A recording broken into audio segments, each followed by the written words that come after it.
Magkasunod na insidente naman ng pagkakahuli at pagkakatagpo naman ng dalawang uri ng kwago ang naiulat sa bayan po ng Santo Tomas, Pangasinan sa naagad namang itinurn over ng mga residente sa mga otoridad. Sa unang insidente, isang grass owl ang naipit ng lambat na ginamit ng isang magsasaka. Sa sumunod na pagkakataon, natagpuan naman ng mga residente ang isang Philippine Scops owl na hirap lumipad at tila may iniindang pinsala.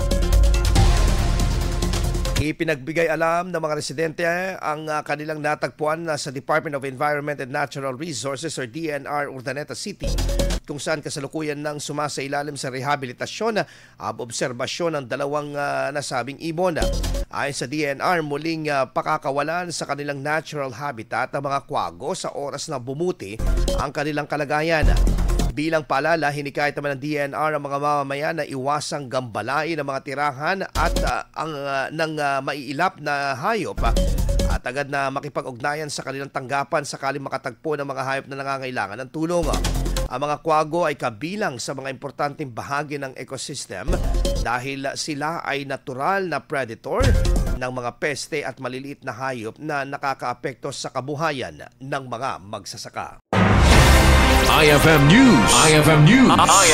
IFM News.